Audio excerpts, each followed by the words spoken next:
Azərbaycanda ən çox daşınmaz əmlak qaynanaların adındadır. Mənimsənilmiş gəlin hüquqlarının hesabına. Ümumiyyətlə cəmiyyətdə daha çox problem ailədən baş verir. Sizcə sağlam ailə modeli dağılanda ümumi cinayət statistikası artırmı? İlkin cəmiyyətin qadın və kişi arasında olan münasibətlərini ata-anasından görür və o görür ki, onlar daim bir-birini təhqir eləyirlər, dalam əgəri varsa. Təhqir eləyirlər, zorakılıq göstərirlər və uşaq üçün ailə modeli və qadına münasibət və yaxud da ki, qadındırsa kişiyə münasibət, kişinin qadına münasibətini elə görür, öyrənir. Müəllimləri güllədən qoruya bilmərik. Hər müəllimin yanına bir mühafizəçi qoya bilmərik. Amma uşaqları silahdan qoruya bilərik. Bu aliment mübahisəli bir məsələdirmi? Burada daha çox problemi kişilər yaradır, yoxsa qadınlar? Uşaq nikah pozulmamış, özəl məktəbə gedir, özəl bağçaya gedir. Nikah pozulanda ata gəlir, deyir ki, yox, getdin dövlət bağçasına. Boşanıblar, yəni vəkillik etmişsiniz, boşanıblar, amma müəyyən bir müddətdən sonra yenidən sizə müraciət ediblər, ikinci dəfə onları boşanmısınız. Nikahı 2 dəfə pozulmuş şəxs 3-cü dəfə rəsmi nikah eləyəndə mənə də toya dəvət edir. Qadın da ondan qisas almaq məqsədi ilə məhkəmə qaydasında həmin şəxsi itkin düşmüş, daha sonra ölmüş elan elətdirib və avtomatik olaraq həmin məhkəmə qərarı ilə də əmlakı, yəni həyat yoldaşının adına olan əmlakı öz adına keçirdi. Kişi də qayıdıb gəlir ki, mən yaşayıram da ölməmişəm, əmlakımı istəyirəm.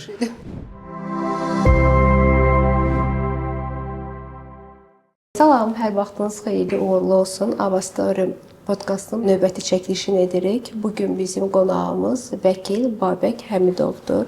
Xoş gəlmisiniz Babək bəy. Bizə zamanınızı, vaxtınızı ayırdığınız üçün sizə minnətdaram. Babək bəy, adətən vəkil deyəndə daha ciddi, daha rəsmi insanlar obraz düşünür. Amma sizin sosial mediada paylaşımlarınız bunu daha fərqli vəkil, daha fərqli insanları qorxutmadan, daha fərqli bir vəkil obrazı yaratdınız. Bu sizin şuurlu seçiminizdir.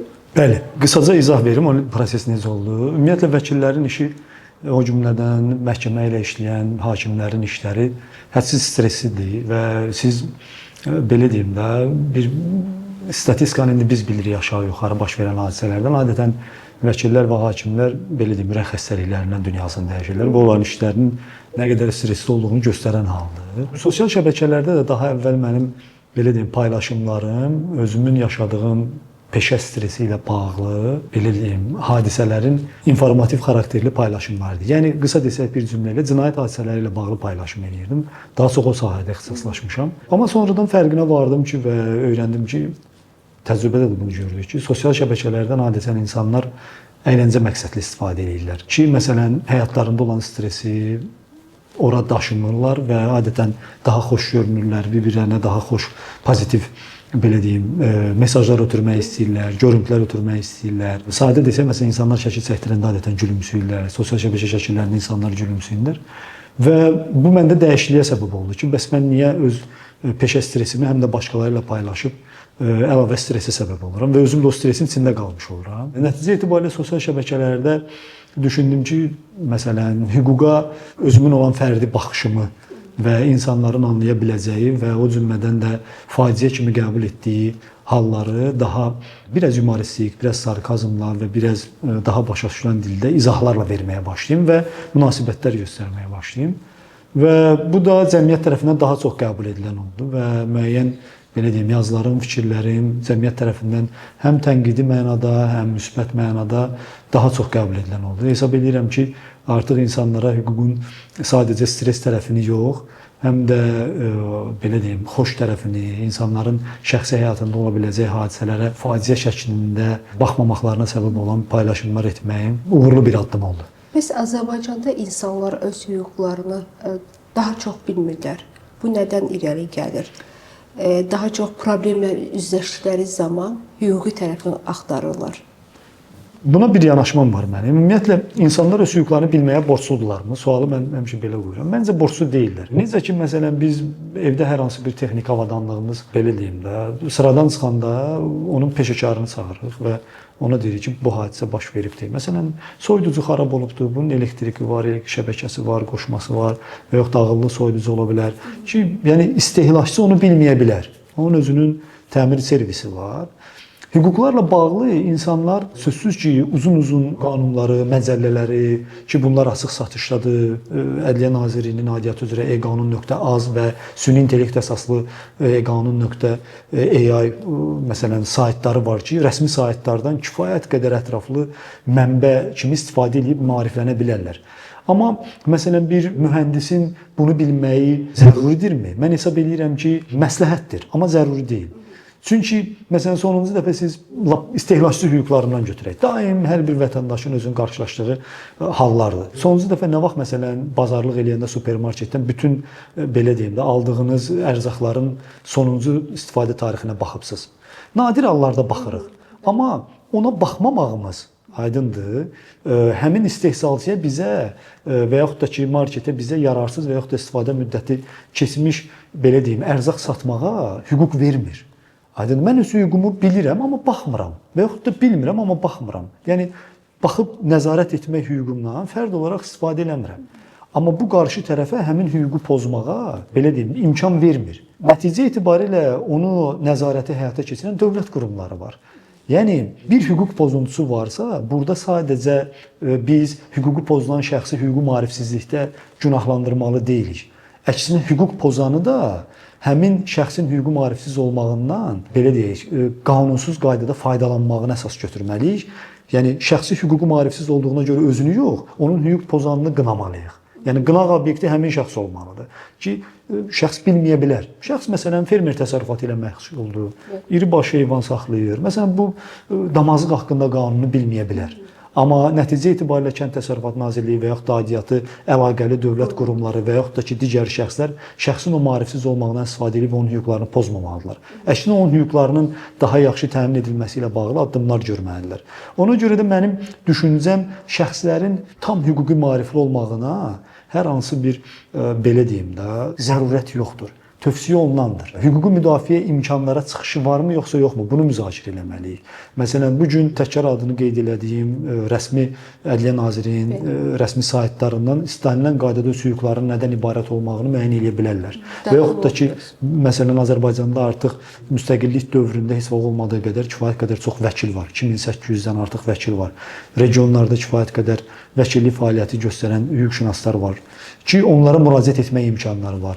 Hər şey bir yana, əgər buna belə deyim, maddi imkanları çatmırsa, nəticə etibarilə Azərbaycan Respublikası Vəkillər Kollegiyasına və məhkəməyə müraciət edərək pulsuz hüquqi yardımdan, daha dəqiq desək, dövlət hesabına ödənişli, yəni artıq vəkilin oradakı belə deyim də, xidmət haqqısı dövlət tərəfindən ödənilir, amma vətəndaş üçün pulsuz olan hüquqi yardımdan istifadə edə bilərlər. Əsas amil, mən hesab edirəm, şəxsin hüququ maarifsiz deyə hüquq pozulur, yox. Şəxsin özünün hüquqlarını müdafiə etmək üçün mexanizmlər varmı və bu əl çatandırmı? Məsələn, vurğuladınız ki, məhkəməyə müraciət edə bilər. Məsələn, insanlar daha çox qorxurlar. Hansısa bir hadisə baş verdiyi zaman məhkəməyə və polisə müraciət etməkdən daha çox çəkinirlər. Bu nədən irəli gəlir? Birincisi, mən hesab edirəm ki, o qorxunu artıq yenmişik. Çünki niyə görə? Çünki polisə olan müraciətlərdə hədsiz çoxalıb. Hətta aidiyyatı və aidiyyatı olmayan məsələlərlə bağlı polisin işi yükü hədsiz çoxdur. Mən onu praktikadan görürəm. O cümlədən məhkəmənin işi hədsiz çoxdur. İş yükünün çoxluğu nəticə etibarilə artıq vətəndaşların hüquqlarının qanuni qaydada müdafiəsinin təmin edilməsi üçün bizim qeyd etdiyimiz o qorxunu yendiklərini göstərir. Məsələn, adətən qorxu deməzdim buna, məsələləri öz aralarında həll etməyə çalışırlar. Məsələn, qanuni qaydada həll etməyə çalışırlar. Məsələn, qohum münasibətləri var, aralarında əmlak münasibəti olur, borc münasibəti olur və yaxud da alqı-satqı münasibəti olur. Pulu biraz ödənişi və yaxud da hər hansı bir xidmət göstərməyi bilərəkdən və yaxud da ki, səhlənkarlıqdan gecikdirir.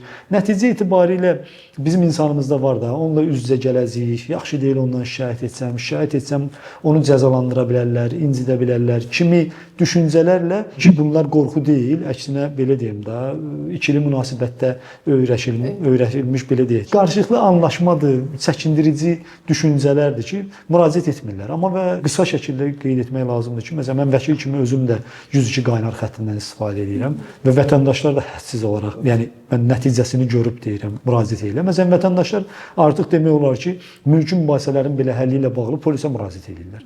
Polis də maksimum onların işini həll etməklə bağlı mövqe tutur və həll etməyə çalışır ki, həll etdiyi bir çox borc münasibətləri və digər məsələlər də var. Amma və lakin ümumilikdə götürsək, borc münasibətləri mülki məsələlərdir. Polisin iş yükünü bununla artırmaq doğru deyil. Bu artıq məhkəmə mübahisəsidir.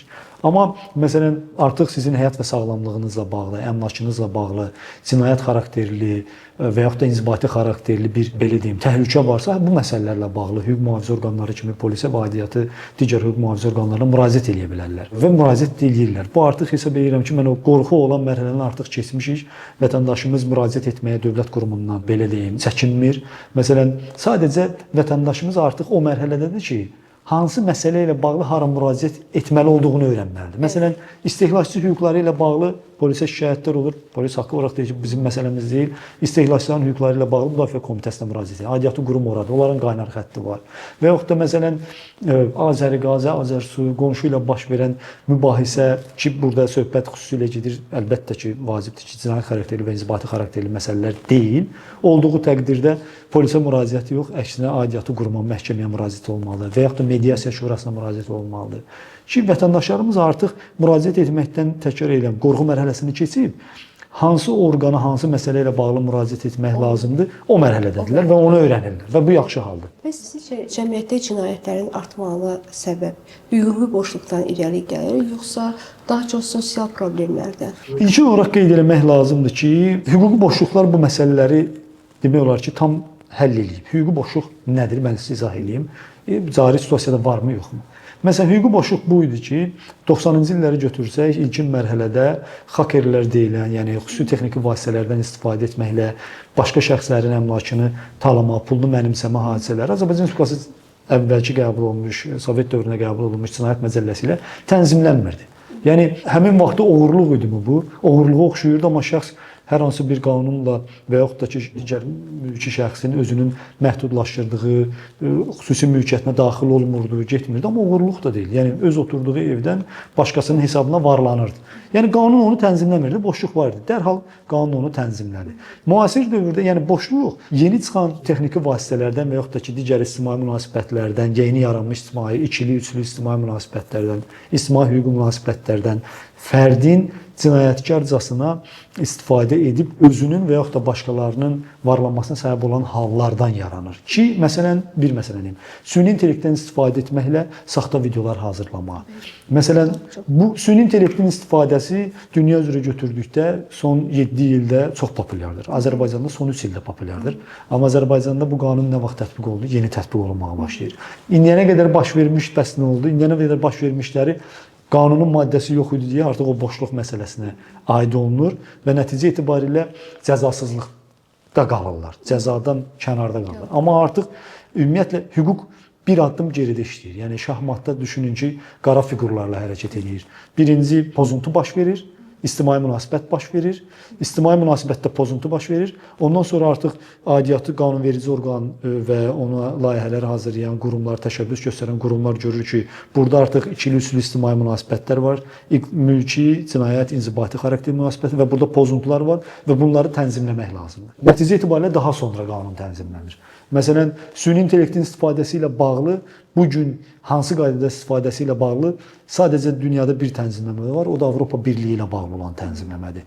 Qalan məsələn, süni intellektin əsas aparıcı ölkələr olan Çin və Amerikada, o cümlədən istifadəçisi kimi bizlər olan yüzlərlə ölkələrdə sadəcə qadağan edici normaları var ki, qanunsuz məqsədlər üçün istifadə.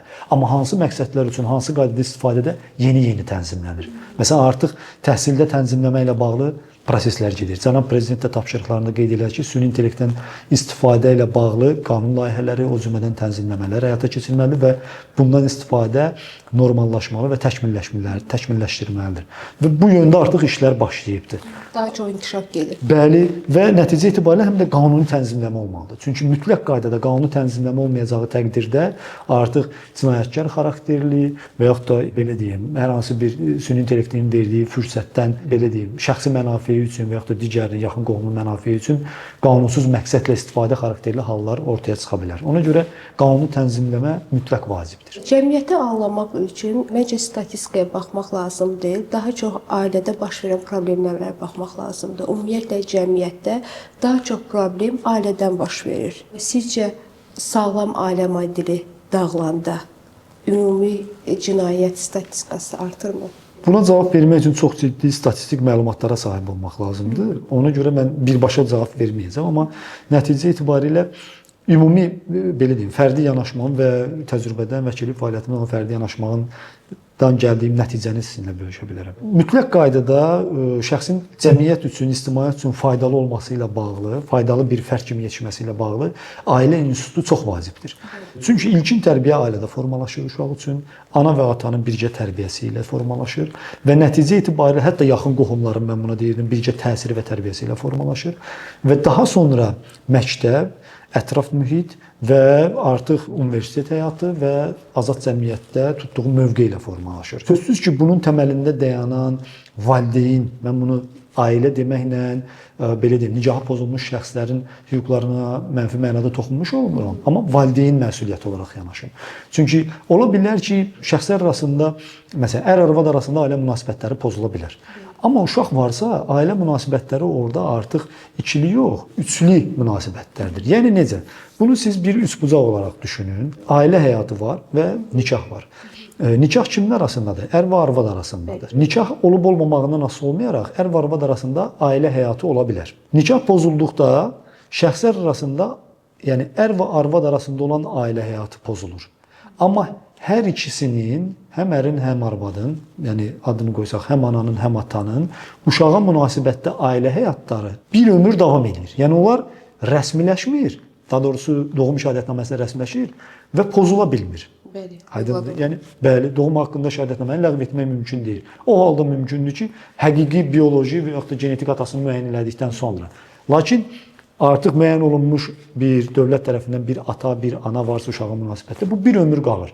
Və bizdə cəmiyyətdə formalaşmış düşüncə budur ki, ər və arvadın nikah pozulandan sonra ailə dağılır, qətiyyən.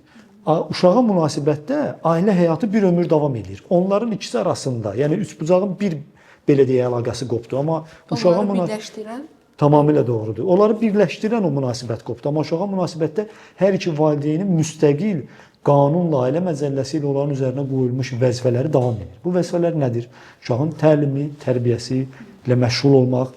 Niyə görə vəzifədir? Ona görə ki, hər bir valideyn cəmiyyət üçün yararlı övlad, yəni tərbiyəli, sağlam düşüncəli övlad böyütməyə, yetişdirməyə borcludur. O cümlədən təlim-tərbiyə müəssisəsi kimi bağçalar və o cümlədən məktəblər, universitetlər hərəsinin özünün vəzifəsi var. Amma təməl buradadır. Bəs bizdə problem harda yaranır? Bizdə məsələn mənim gördüyüm bir mərhələ var. Mütləq qaydada ailə daxili sevgisiz mühit və zorakılıqla ifadə olunan münasibətlər varsa, artıq orada ər-arvadın birgə yaşaması, sağlam düşüncəli uşağın böyüdülməsi üçün, sevgisiz və zorakı bir mühitdə böyüdülməsi üçün ciddi təhlükədir. Artıq uşaq ilkin cəmiyyətin qadın və kişi arasında olan münasibətlərini ata-anasından görür və o görür ki, onlar daim bir-birini təhqir eləyirlər, talama gəri varsa, təhqir eləyirlər, zorakılıq göstərirlər və uşaq üçün ailə modeli və qadına münasibət və yaxud da ki, qadındırsa kişiyə münasibət, kişinin qadına münasibətini elə görür, öyrənir. Və sonrakı həyatında oturuşmuş, psixoloqların dediyi kimi oturulmuş uşaqlıq travmaları ilə yaşayırlar və elə münasibət gözləyirlər, elə münasibət göstərirlər. Həmin mühitdə uşağın yetişdirilməsi artıq problemdir. Artıq orada uşaq daim, belə deyim, sevgisiz və zorakı mühit yox, nikah pozulduqdan sonra hər iki xoşbəxt valideyn görməyə, onun üçün daha sağlam yetişmək üçün, mənəvi bütöv yetişmək üçün daha yaxşıdır. Nəticə etibarilə bu kimi mühitdə nikah pozulduqdan sonra uşaqların təliminə, tərbiyəsinə və təhsilinə yaxşı mənada ciddi müsbət təsir edir. Yəni, bu statistika göstərir. Çünki artıq uşaq evdə qorxmur, artıq atası ilə anası dalaşanda yatağına qısılıb, göz yaşı tökmür. Yəni artıq o gərgin və zorakı mühitdən kənardadır. Bəli, daha sağlam böyür. Ayrılıqda atasını sağlam, atasından sevgini rahat şəkildə alır. Ayrılıqda anasından ana qayğısını, sevgisini rahat şəkildə alır. Hansı ki, onlar bir yerdə olanda uşaq da bundan məhrum olurdu və daha zərərli münasibət görürdü. Ona görə məhz uşaqları o mühitdən qorumaq lazımdır. Valideynlər borcludurlar ki, bir-birinə olan münasibətləri ilə də övladlarına örnək olsunlar. Əgər bu örnək yoxdursa, artıq orada ailə münasibətləri pozulmuş demək olar. Yəni ikisi arasında pozulmuş demək olar. Cinayətin statistikasında sözsüz ki, zorakı mühitdə böyümüş uşaqların, belə deyim də, sevgisiz mühitdə aldıqları travmalar dırnaqarası desək müsbət təsiri artır. Amma sağlam cəmiyyət üçün, sağlam ailə tərbiyəsində böyümüş uşaqlar sözsüz ki, nəyin olar, nəyin olmaz olduğunu bilir. Çəkindirici mühitlər olur. Yəni məsələn bir psixoloji araşdırmada oxumuşdum. Uşaq artıq 5 yaşına qədər nəyin pis, nəyin yaxşı olduğunu öyrənməlidir. Çünki istənilən insan bütün ömrü boyu əldə etdiyi məlumatın 80%-ni 5 yaşına qədər öyrənir. Ondan sonraki 20% onun digər yaşayacağı 70 ildir. Bəli, 5 yaşa qədər artıq onun sağlamlığı üçün nəyin zərər, nəyi etmək olar, nəyi etmək olar, olmaz bunu bilməlidir. Nəticə etibarilə biz ailədən başlayaraq, məktəbdən, ətraf mühitdən uşağı sağlam gələcək üçün mənəvi bütöv tərbiyə etdiyimiz halda onun nəticə etibarilə cinayətkar meyllərinin qarşısını almış oluruq. Burada xüsusilə məktəblərin də rolu böyükdür. Niyə görə? Məsələn, Türkiyədə baş vermiş çox bəd hadisələr var. Azərbaycanda da yaxın keçmişdə baş vermiş bir bəd hadisə var.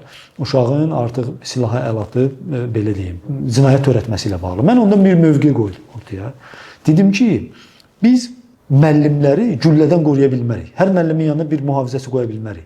Amma uşaqları silahdan qoruya bilərik. Onu qorumaq daha asaddır. Yəni orada mənə dedilər ki, müəllimlərə qarşı dedim, bu mümkün deyil. Hər müəllimin yanına bir mühafizəçi, bir polis qoya bilmərik.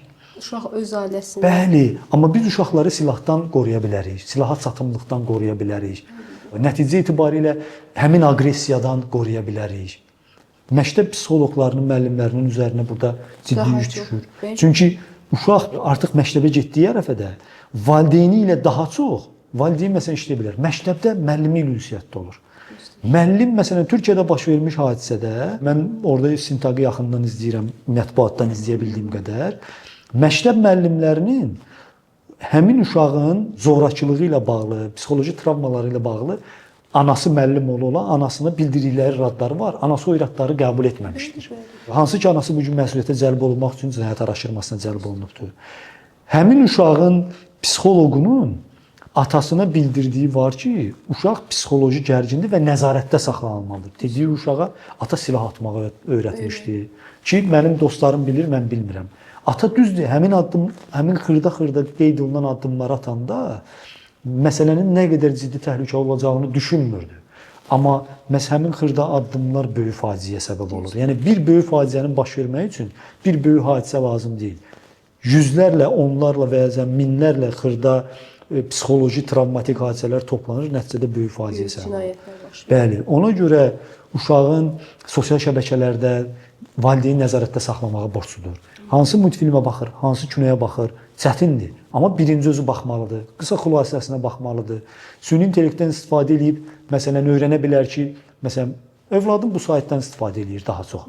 Bu sayt nə üçündür? Süni intellekt, məsələn, uşağın yaşını yaz süni intellektdə bildir ki, bu saytın məqsədi nədir? Bu sayt niyə var? Bu saytda oyun oynamağın məqsədi nədir? Süni intellekt sizə onun təhlükəli olmadığını, hansı mənbələrə görə təhlükəli olduğunu çox yaxşı şəkildə izah edəcək və artıq siz uşağı ondan qorumalısınız, yoxsa icazə mi verməlisiniz, yoxsa məhdudlaşdırmalısınız, nəzarətdə saxlaya bilərsiniz bu qaydalarla. Və sizi niyə sırf boşanma üzrə vəkil kimi tanıyırlar? Yəni sosial şəbəkədə siz daha çox bu yöndə özünüzü tanıtmısınız ilk başlarda, yoxsa bu necə olubdu? İlk başlarda tam əksi olubdu. Az öncə dediyim kimi cinayət məsələləri ilə bağlı yazırdım. Sadəcə olaraq onlar daha çox qəbul edilən və populyarlaşan yazılar olmamışdı. Çünki hansısa bir belə deyim də stressli bir informasiya ötürülürdü. Daha sonra məsələn Azərbaycan cəmiyyəti üçün həmişə aktual olan mövzular da ailə məişət mövzuları olubdu. Çünki ailə məişət mövzularının özünün bir hekayəsi var,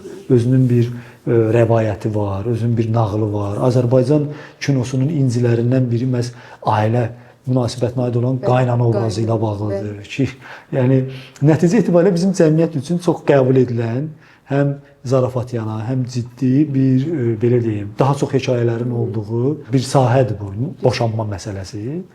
Elə alındı ki, mən həmin mövzularla da yazmağa başlayanda görürüm ki, cəmiyyət onu daha yaxşı qəbul elədi. Çünki cəmiyyətdə də təəssüflər olsun ki, boşanmaların sayı, nikahın sayı da artır, ona adekvat olaraq nikahın pozulmasının da sayı artır və bunların da səbəbləri birmənalı deyil. Məsələn, məişət xarakterindən gələn müxtəlif səbəblər ola bilər. Məsələn, nə? Ailəyə təsir edən faktorlar, qaynana faktorları ola bilər, baldız faktorları ola bilər, bəzi hallarda qaynata faktorları ola bilər, qayın faktorları ola bilər. Hansı ki, bu adını çəkdiyim şəxslərin ailə məcəlləsində hər hansı bir normada hüquqi statusu müəyyən edilməsə də, amma Azərbaycanda formalaşmış ailə münasibətlərində xüsusi rolu var. Və bu rol həm birləşdirici mövqedə dayana bilər, həm də dağıdıcı mövqedə dayana bilər. Ki, vəkil olaraq biz onu ancaq dağıdıcı mövqeyi tərəfini görürük. Çünki sözsüz ki, nicahını davam elətdirən şəxslər vəkillə nadir hallarda ünsiyyətdə olurlar. Amma nicahını davam elətdirməyən şəxslərdən biz artıq özləri danışacağı təqdirdə, səbəblərini izah edəcəyi təqdirdə məlumatda oluruq. Belə olan təqdirdə orada hekayələr çoxalır və bu hekayələrə biraz hüquq qatıb insanlar üçün əslində nicahın pozulmasının, boşanmanın faciə olmadığını da diqqətə çatdırmaq üçün müəyyən bir yumor qatmaqla yazılar yazdım və bunlar daha çox populyarlaşırdı. Və bunun nəticəsində insanlar məni sadəcə bir yazımdan tanıyan insanlar düşündü ki, bu boşanma vəkilidir. O tərəfi də var, amma belə deyim, daha çox ixtisaslaşdığım sahə həm ailə hüququ münasibətləridir, həm də cinayət hüququ münasibətləridir. Daha çox müraciət edən oldumu həmin o sosial şəbəkədə aktiv olandan sonra, bu yöndə aktiv olandan? Sözsüz, bu müraciət sayına ciddi təsir eləyir. İnsanlar artıq ümumiyyətlə psixologiya tərəfindən mənim bildiyim qədərilə, psixoloq dostlarımdan öyrəndiyim qədərilə ailə ən yaxın ailə üzvünü itirəcək qədər ciddi bir ikinci stresli, emosional pis vəziyyətdir ailənin, belə deyim, nicahın pozulması halı və zaten nicahı pozulmağa qərar vermiş şəxs çox ciddi, emosional, mənəvi sıxıntılı bir haldadır. Onun o halını daha da böyütməkdənsə, mən hesab edirəm ki, mediasiya təşkilatları, məhkəmələr və bu yolda hüquq xidmət göstərən vəkillər daha da normallaşdırmalıdır ki, onun üçün qalıcı psixoloji travmaya çevrilməsin. Daha sadə, daha rahat. Bəli, yəni istənilən insan xoşbəxt olmaq üçün evlənir.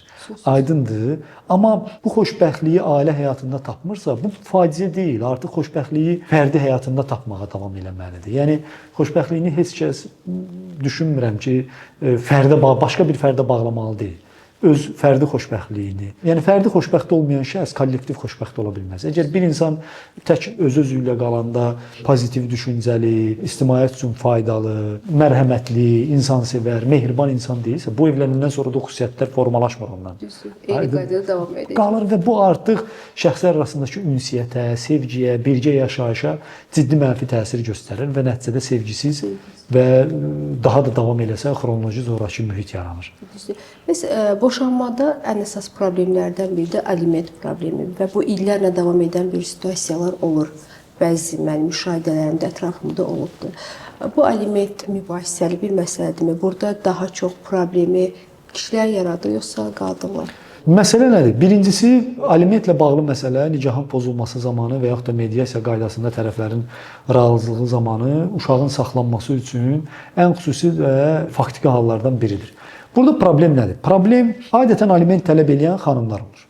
Bir çox hallarda. Çünki uşaqlar BMT-nin uşaq hüquqları haqqında konvensiyasına görə 8 yaşına qədər bir çox hallarda ananın yanında saxlanılır. Azərbaycan Respublikasında da məhkəmə təcrübəsi bu qaydada formalaşıbdır. Nadir hallarda 8 yaşına, 7 yaşına çatmamış uşaq anadan alınıb ataya verilə bilər və yaxud da atanın yanındadsa onun yanında saxlanıla bilər.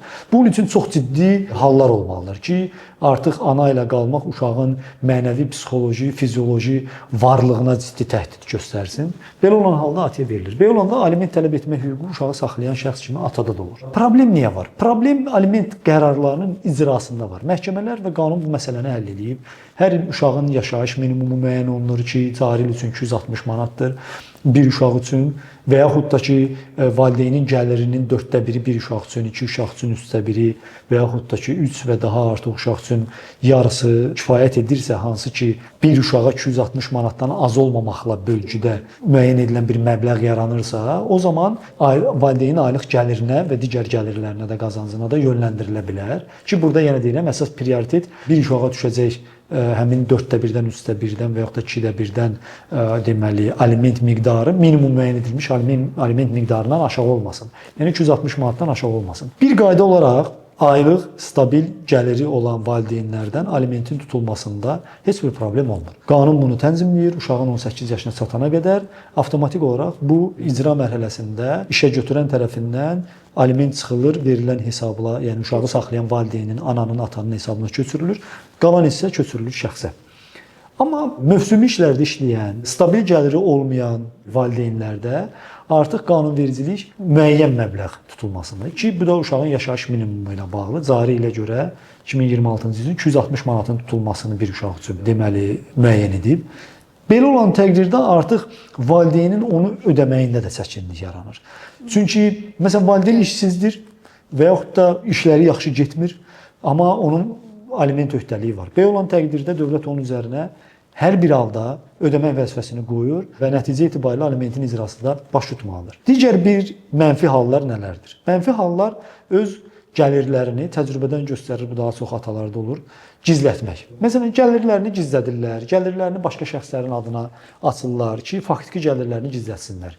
Məhkəmədə isə bu halları müəyyən etmək üçün qanun yenə imkanlar verib. Qanun deyir ki, uşağın ailə, yəni ər-arvad boşanmamışdan qabaq, nikahı pozulmamışdan qabaq yaşayış standartı hansı səviyyədə idisə, məhkəmə nikah pozulandan sonra da uşağın yaşayış standartını maksimal olaraq o səviyyədə saxlamağa çalışmalıdır. Yəni var belə qanun. Bəli var. Yəni uşaq nikah pozulmamış, özəl məktəbə gedir, özəl bağçaya gedir. Nikah pozulanda ata gəlir deyir ki, yox, getsin dövlət bağçasına. Hansı ki, insanı söhbət eləyəndə aydın olur ki, həmin ata və yaxud da ana, bir çox hallarda ata olur məhkəmə təcrübəsinə görə, bircə yaşayanda həmin uşağın bağçasının və yaxud da özəl təhsil müəssisəsinin pulunu özü könüllü şəkildə ödəyirdi. Amma nikah pozulanda artıq deyir, dövlət veribdi uşağa, niyə qoy ödəsin? Amma bu doğru deyil axı. Qanunvericilik daha öncə də sizinlə söhbət edəndə qeyd etdiyimiz kimi ailə həyatı ər-arvad arasında bitib. Uşağa münasibətdə vəzifələr və hüquqlar bir ömür qalır. Bir ömür qalır və ona görə də məhkəmə artıq həmin uşağın əvvəlki həyat standartının saxlanması üçün valideyni ona cəlb edir. Ona cəlb edir ki, uşağın həyat standartında köklü dəyişiklik baş verməsin. Yəni nikahın pozulması uşağın həyat standartlarına mənfi təsir göstərəcək hal olmamalıdır. Qanun həm də uşağın mənafeyini onda qoruyur. Düzdür. Bəs xarici dövlətlərdə ailə həyatı quranda evlilik müqaviləsi imzalanır. Nikah müqaviləsi. Nikah müqaviləsi. Bizim ölkədə necədir hüquq baxımından? Yəni nikah müqaviləsi Azərbaycan Respublikası, mən sizin sualı başa düşdüm. Üzr istəyirəm sözünüzü kəsdim. Hə, sizin sualı başa düşdüm. Nikah müqaviləsi Azərbaycan Respublikasının qanunvericiliyində 2000-ci ildən Ailə Məcəlləsi qəbul olunan gündən nəzərdə tutulub var və tərəflər nikaha daxil olarkən nikah dövründə və nikahdan sonrakı nikahın pozulması dövründə əldə ediləcək əmlakın idarəsini aralarında razılaşdıra bilərlər. Məsələn necə? Məsələn, əgər aralarında belə bir razılaşma yoxdursa, nikah müqaviləsi imzalanmırsa, ki bu tərəflərə təklif olunan bir metoddur qanun tərəfindən, dövlət tərəfindən. Əgər bu yoxdursa, dövlət deyir ki, mən onda nə varsa bərabər böləcəm. Kimin adının asılı olmağından, kimin adının olmağından asılı olmayaraq bərabər şəkildə böləcəm. Burada problem nədə yaranır? Bu gün Azərbaycan Respublikası məhkəmə hüquq sistemi üçün, qanunvericiliyi üçün, ailə münasibətləri üçün ən problemli məqam nədir? Ən problemli məqam ondan ibarətdir ki, ər və yaxud da ki, arvad nikaha daxil olandan sonra əldə etdikləri gəlir hesabına, hansı ki, qarşı tərəfin işləyib işləməməyindən asılı olmayaraq, ərin və yaxud da ki, arvadın əldə etdiyi gəlir onların birgə mülkiyyətidir. O birgə mülkiyyət hesabına, yəni birgə vəsait hesabına gedirlər daşınmaz əmlak alırlar və həmin daşınmaz əmlakı rəsmiləşdirirlər qarşı tərəfə nikah pozulanda pay düşməsin deyə və yaxud da nikah müddətində pay düşməsin deyə öz atalarının, analarının, bacılarının, qardaşlarının və yaxud da etibar etdikləri başqa şəxsin adına. Belə məqamda nikah pozulanda və yaxud da elə nikah müddətində həmin əmlaka faktiki hüquqi çatan, amma və lakin başqa şəxsin adına rəsmiləşdirildiyinə görə tələb eləyib hüququnu rəsmiləşdirməyən şəxsin haqqı pozulur. Yəni onun haqqı mənimsənilir. Aydındır. Məsələn, mən bir dəfə bununla bağlı status yazmışdım ki, Azərbaycanda ən çox daşınmaz əmlak qaynanaların adınadır. Mənimsənilmiş gəlin hüquqlarının hesabına. Çünki proses bunu göstərir ki, vəkillik təcrübəsi. Müraciət edən məhkəməyə bildirir ki, mənim yoldaşım bu əmlakı alıb, evlilik müddətində alıb. Amma araşdırırıq ki, əmlak alanın öz anasının adına rəsmiləşdirilib. Aydın olur ki, məsələn, əmlakın dəyəri kifayət qədər çoxdur. Məsələn, 300 minlik, 400 minlik daşınmaz əmlak alıbdır. Yaxşı, ana bunu hansı maddi vəsait hesabına aldı? Onun elə bir maddi vəsaiti yoxdur. Amma maddi vəsaitin formalaşması məsələn ərdə və yaxud da arvadda var. Onun gəliri var. Kommersiya fəaliyyəti və yaxud da ki, əmək haqqısı ona imkan verir. Amma rəsmiləşmə üçüncü şəxsin adına aparıldığına görə dövlət qanunvericiliyin tətbiqində məhkəmələr artıq çarəsiz qalıb həmin əmlaka hüquq tanıya bilmirlər. Yəni bu artıq belə deyim, tərəfin özünün hüquqdan sui-istifadə etməklə, yəni hüququn həmin hissəsindən öz şəxsi maddi maraqları üçün istifadə etməklə qarşı tərəfi mülkiyyət hüququndan məhrum etməyinə səbəb olur. Hesab edirəm ki, bu da həllini tapmalıdır. Artıq Konstitusiya Məhkəməsi plenum səviyyəsində və yaxud da Ali Məhkəməsi plenum səviyyəsində məsələlərə şərh və izah daha verməklə prosedur uzadır amma. şərh və izah verməklə artıq bu məsələni həll etməlidir. Çünki məsələn məhkəmə gedişatında şəxs gəlir, qarşı tərəfin gəlirini sübut edir ki, bu evli qaldığımız 5 il müddətində əmək haqqısını da göstərir, vergidən əldə edir, gəlirini də müəyyən edir, dividendini də müəyyən edir ki, məsələn kommersiya fəaliyyətlə məsuldursa, 300 min, 400 min manat gəlir əldə edib. Amma həmin gəlir bu gün ortada yoxdur. Aydındır? Əvəzində isə həmin müddətdə uyğun olaraq daşınmaz əmlak alınıb üçüncü şəxsin. Hesab edirəm ki, bu gəlirin mövcudluğu sübut olunan təqdirdə artıq həmin gəlirdən əldə edilən əmlaka yönləndirilməsi və yaxud da ki, həmin əmlak miqdarında aşağı-yuxarı gəlirə bərabər payda və yaxud da xüsusi diqqətə layiq hallar olacağı təqdirdə artıq halda pay tutulmağı qanun qaydasında təmin edilməlidir. Ümumiyyətlə sizcə bunu məncə daha gözəl izah edərdiniz. Bu yeni ailə həyatı qurmuş gənclərimiz hal-hazırdakı dövrdə hüquqi tərəfdən bildirilməlidirmi? Yəni ailə həyatı quranda iki gənc necə biz gedirik ZAKS-a, həkim nəzarətindən keçirik. Onlar da hüquqi tərəfdən öz hüquqlarını necə qorumaq lazımdırsa ailə birliyində bunu izah edirlərmi hüquqi tərəfdən, yoxsa bizdə belə bir hələ mədəniyyət formalaşmayıb? Birincisi tamamilə haqlı və yerində sualdır. Niyə? Çünki tərəflərin imzaladığı nikah hüquqi sənəddir. Və o məhkəmə qaydasında ləğv olunur bir çox hallarda. Yəni uşaq yetkinlik yaşına çatmayan uşaq olduqda. Həmin sənəd imzalar atıldıqdan sonra könüllü qaydada və qanuni qaydada aidiyyatı üzrə dövlət qurumu tərəfindən qeydə alındıqdan sonra tərəflərin bir-birinə münasibətdə hüquq və vəzifələrini yaradır. Yəni bir növ əqddir, müqavilədir. Yəni hər iki tərəfə bərabər hüquq və vəzifə verən müqavilədir. Amma nikaha daxil olanlar həmin hüquq və vəzifələrin nədən ibarət olduğunu bilmirlər. Yəni mən nikaha daxil olan şəxslərin hansının ailə məcəlləsində açıb ər və arvadın hüquq və vəzifələr bölməsini oxuduğunu düşünmürəm. Amma onlar o imzaladığı o bir səhifəlik sənəd əslində ailə məcəlləsində bir fəsillə tənzimlənir. Və dərinə getsək, Konstitusiya Məhkəməsinin plenum qərarları və Ali Məhkəmənin plenum qərarları ilə şərh edilir, izah edilir və məhkəmə təcrübəsi ilə formalaşır. Belə olan təqdirdə məsləhətdir ki, ya rəsmi mənbələrdən istifadə edib özləri üçün nikaha daxil olanda yaranan hüquq və vəzifələrini bilsinlər və yaxud da ki, aidiyyatı üzrə vəkillə məsləhətləşsinlər ki, mən bu sənədi imzalayandan sonra mənim hansı hüquqlarım, hansı vəzifələrim yaranır və qarşı tərəfin hansı hüquqları, qarşı tərəf dedikcə ikili münasibətdir o. Qadın və kişi arasında olan ikili münasibətdir. Kişinin qadına münasibətdə, qadının kişiyə münasibətdə hansı vəzifələri və hüquqları yaranır. Onlarla bağlı bir vəkil məsləhət alsınlar.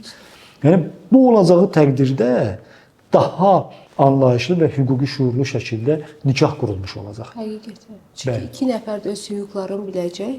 Bəli. Qarşılıqlı məncə daha yaxşı olar bu. Çünki iki nəfər öz qarşılıqlı hüquqlarını bildikləri zaman o ailədə daha öncə vurğuladığınız kimi övlad da daha sağlam böyüyəcək. Tamamilə. Daha sağlam bir ailə təməli olacaq həqiqətən. Mən istərdim siz bizimlə maraqlı bir boşanma keysiniz varsa onu bölüşərdiniz. Çünki olubmu boşanıblar, yəni vəkillik etmisiniz, boşanıblar, amma müəyyən bir müddətdən sonra yenidən sizə müraciət ediblər, ikinci dəfə onları boşanmısınız. Dəfələrlə olubdu və bu kifayət qədər normal haldır. Çünki şəxsin neçə dəfə ailə həyatı qurmağı qanunla məhdudlaşdırılan bir hal deyil. Şəxs qanunvericiliklə müəyyən edilmiş yaş həddinə, yəni 18 yaşına çatdıqdan sonra istənilən sayda rəsmi nikaha daxil ola bilər və onu poza bilər. Bu məhdudlaşdırılan hal deyil. Ki burada hər hansı bir qanunsuz niyyət olmadığı təqdirdə. Məsələn, etibarsız əqd olmadığı, etibarsız nikah olmadığı təqdirdə. Bu etibarsızlığı nə vaxt ola bilər, onu bilib haşi olaraq çıxım deyim. Məsələn, kiməsə qanunsuz olaraq Azərbaycan vətəndaşlığı, Azərbaycanda yaşamaq icazəsi verilməyi üçün Azərbaycan vətəndaşı ilə formal nikah münasibətinə girmək, bu rəsmiləşsə belə etibarsız sənəd sayılır. Aydındır. Yəni bu kimi hallara yol verilmir. Qalan hər şəxs könüllü qaydada, könüllü ittifaq quraraq rəsmi nikaha daxil ola bilər. Və təcrübədə də olubdur. Təcrübədə də olub ki, kifayət qədər yaxşı nümunələrdə də olubdur. Məsələn, nikahı 2 dəfə pozulmuş şəxs 3-cü dəfə rəsmi nikah eləyəndə məni də toya dəvət edib. Yəni və məsələn, ailə qurduğu ailə vəkili olmusunuz. Hə, ailə həyatı qurduğu məsələn, bəya və yaxud da xanıma məsələn məni təqdim edib ki, bizi birləşdirən vəkil budur. Mən demişəm ki, sizi ayıran da vəkil ola bilər. Yəni niyyətlər odur ki, yəni biz əvvəlki özləri üçün indi onların uğursuz evliliyimizin nəticəsində ayrıldıq və indi uğurlu bir ittifaq qururuq. Allah hər birini xoşbəxt eləsin. Və bir-birinə güzəştə getməyi arzulayıram. Olubdur ki, məsələn, vətəndaş bir şəxslə nikahı pozulub, üstündən 3 il keçib, 5 il keçib və yaxud da 1 il keçib, sonra yaxınlaşıb mənə ki, bəs mən filan kəslə nikahımı pozmaq istəyirəm. Mən bu araşdıranda aydın olub ki, bəs siz həmin şəxslə nikahınız 1 il əvvəl pozulmuşdu da, bəs nə baş verdi? Deyir, sonra biz barışıq, təzədən nikaha rəsmiləşdirdik. Yəni eyni şəxslə təzədən nikaha daxil olublar, amma təzədən yenə baş verməyibdi. Aralarındakı münasibət, sevgi, könüllü ittifaq uğurlu alınmayıbdı. Təzədən nikahları pozulur. Artıq burada məhkəmə də, yəni burada maraqlı situasiya ilə rastlaşır ki, yəni iki şəxsi 2 dəfə boşayır. 2 dəfə evlənirlər, 2 dəfə boşanırlar. Bilirsiniz, şəxsi ikili və üçlü münasibətlər o qədər zəngindir ki, hüquq onları tənzimləyə biləcəyi təqdirdə tənzimləyir. Amma ilkin olaraq qanuna müvafiq qaydada tərəflərə deyir ki, hər bir münasibəti siz özünüz bir-birinizin hüquqlarınızı müdafiə edərək tənzimləyin. Əgər siz bunu tənzimləməsəniz, biz hüquqda olan göstərilmiş normaları tətbiq etməklə bunu tənzimləyəcəyik. Məsələn, bir maraqlı bir hal olubdu, onu sizə deyim. Məsələn, 2011-2012-ci illər idi. Məsələn, mənə bir nəfər müraciət elədi ki, bəs həmin şəxs televiziyada çıxmışdı, televiziyada danışmışdı, maraqlı hadisə idi. Müraciət elədi ki, bəs mən 8 ildir yoxam burada, Rusiyada yaşayıram və indi qayıtmışam ki, bəs məhkəmə qərarı ilə mən itkin düşmüş elan olunmuşam, ölmüş elan olunmuşam və bütün mənim əmlakım həyat yoldaşım tərəfindən adına keçirilib, mənimsənilib. Amma deyir, mən yoldaşımla danışırdım o müddət ərzində, məlumat verirdim falan. Məsələni aydınlaşdıranda nə baş vermiş oldu? Məsələni aydınlaşdıranda müəyyən olundu ki, həmin şəxs, kişi idi, Rusiyaya gedib, 8 il, 9 il müddətində geri qayıtmayıb və daha sonra orada qeyri-rəsmi ailə həyatı qurduğunu deyib. Qadın da ondan qisas almaq məqsədi ilə məhkəmə qaydasında həmin şəxsi itkin düşmüş, daha sonra ölmüş elan elətdirib və avtomatik olaraq həmin məhkəmə qərarı ilə də əmlakı, yəni həyat yoldaşının adına olan əmlakı öz adına keçirdib. Kişi də qayıdıb gəlir ki, mən yaşayıram da, ölməmişəm, əmlakımı istəyirəm. Amma nəticə etibarilə onun sonrakı müqəddəratı necə oldu bilmirəm, amma televiziyada da kifayət qədər dövrün 2011-2012-ci illərdəki televiziya verilişlərində bunu işıqlandırmışdı ki, mən sağam, amma rəsmi olaraq ölmüşəm, mənim ölümümə səbəb həyat yoldaşımdır, mən ölmüş elan etdi və əmlakımı geri qaytarmır, satıb almışsın. Məncə bu daha gözəl qisasdır. Məncə o gedib evlilik təklif eləməli idi təkcə. Evlilik təklif eləməyib məhkəmə qərarından şikayət vermişlər. Uşaqların hüquqları valideynlər üzərində nə qədər qorunur? Ümumiyyətlə uşaq hüquqları ən əsas məsələdir. Niyə? Çünki uşaq birinci hər hansı bir hüququnun olub-olmadığını bilmir. Uşaq hüququnun pozulub-pozulmadığını bilmir. Uşaq hüququ pozulacağı təqdirdə, yəni özünü pis eləyəcəyi, ağlayacağı, döyüləcəyi təqdirdə kimə kömək üçün müraciət etməli olduğunu bilmir. Ona görə də ən çox mənimsənilən hüquqlar bütün dünyada uşaq hüquqlarıdır. Uşaqların məcburi əməyə cəlb etməsi Azərbaycanda demək olar ki, yoxdur, amma çünki o kimi hallarla rastlaşmırıq. Dünya ölkələrində hədsiz geniş yayılmış pis bir nümunədir. Ən çox ona qarşı dünya ölkələri mübarizə aparırlar. Məsələn, siz baxsaz, yaxın keçmişdə Avropada çox ciddi brendləri istehlakçılar məhz uşaq əməyinin Afrika və belə deyək də Cənubi Asiya ölkələrində istismarın nəticəsində həmin brendin ortaya gəldiyinə dair kadrlardan sonra mühakimə ediblər və boykot ediblər. Yəni uşaq əməyinin istismarı, uşaq hüquqlarının istismarı ən çox pozulan hüquqlardan biridir. Bununla bağlı Azərbaycanın da daxil olduğu BMT-nin uşaq hüquqları haqqında konvensiyası var. Azərbaycan onun tələblərini üzrəyir. Azərbaycan Respublikasında uşaq hüquqları haqqında qanun var və o cümlədən Ailə Məcəlləsində uşağın hüquqları təsbit olunubdur. Birmənalı olaraq uşaq hüquqlarını həyata keçirmək, onu qorumaq həm valideynin, həm təhsil müəssisəsinin borcudur. Təhsil müəssisəsi uşağın hüquqlarını valideynlərindən qorumalıdır pozulduğundan. Aydındır. Valideyn isə həm özündən, həm ətrafından, təhsil müəssisəsinin digər yerlərindən qorumalıdır. Azərbaycan təcrübəsində hesab eləyirəm ki, və təcrübədən də bunu göstərilir ki, uşaqların sağlam mühitdə böyüdülməsi ilə bağlı, hüquqlarından maarifləndirilməsi ilə bağlı işlər məktəblərdə az olsa da aparılır. Məsələn, bir çox layihələr olmuşdu ictimai təşkilatlar tərəfindən, ictimai birliklər tərəfindən, qeyri-hökumət təşkilatları tərəfindən. Mən özüm orada 2012, 2013, 2014-cü illərdə, 2015, 2016-cı illərdə təlimçi kimi, dərs verən müəllim kimi iştirak etmişdim. Biz rayon məktəblərində, kənd məktəblərində, şəhər məktəblərində hüquq və mən dərsi keçirdik bir ay ərzində uşaqlara. Məhkəmə nədir, polis nədir, məhkəmələrə aparmışdıq. 8-ci, 9-cu, 10-cu, 11-ci sinifləri göstərmişdik.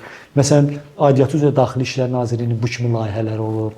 Aidiyyatı üzrə məhkəmələrin əməkdaşlıq elədiyi bu kimi layihələr olur. Vəkillərin, belə deyim, cəlb olunduğu bu kimi layihələr olur. Hesab edirəm ki, ən həssas qruplardan birincisidir uşaq hüquqları və bu kimi layihələr uşaqlara mütəmadi olaraq azyaşlı dövrdən, ibtidai sinifdən təbliğ olunmalıdır, öyrədilməlidir, xüsusi metod və vasitələrlə hüquqları bilinməlidir. Uşaqlar həm hüquqlarını bildiyi təqdirdə, həm də vəzifələrini də öyrənir. Öyrənir ki, həm uşaq yaşında, həm böyüdükcə başqa bir uşağı vurmaq olmaz. Məsələn, bir vasitə ilə vurmaq olmaz, bir, belə deyim, itələmək olmaz. Sözlə bullying də etmək olmaz. Yəni, uşaqlar bir-birinə münasibətdə də hüquqi tərbiyələnir. Və bir-birinə münasibətdə də zorakılığa yol vermirlər. Yəni, nəticə etibarilə bütün bunları öyrəndikləri şəkildə onların hüquqi maarifi olması həm də cəmiyyət üçün faydalı və ictimaiyyət üçün yararlı bir fərd kimi yetişməyində xüsusi əhəmiyyət daşıyır.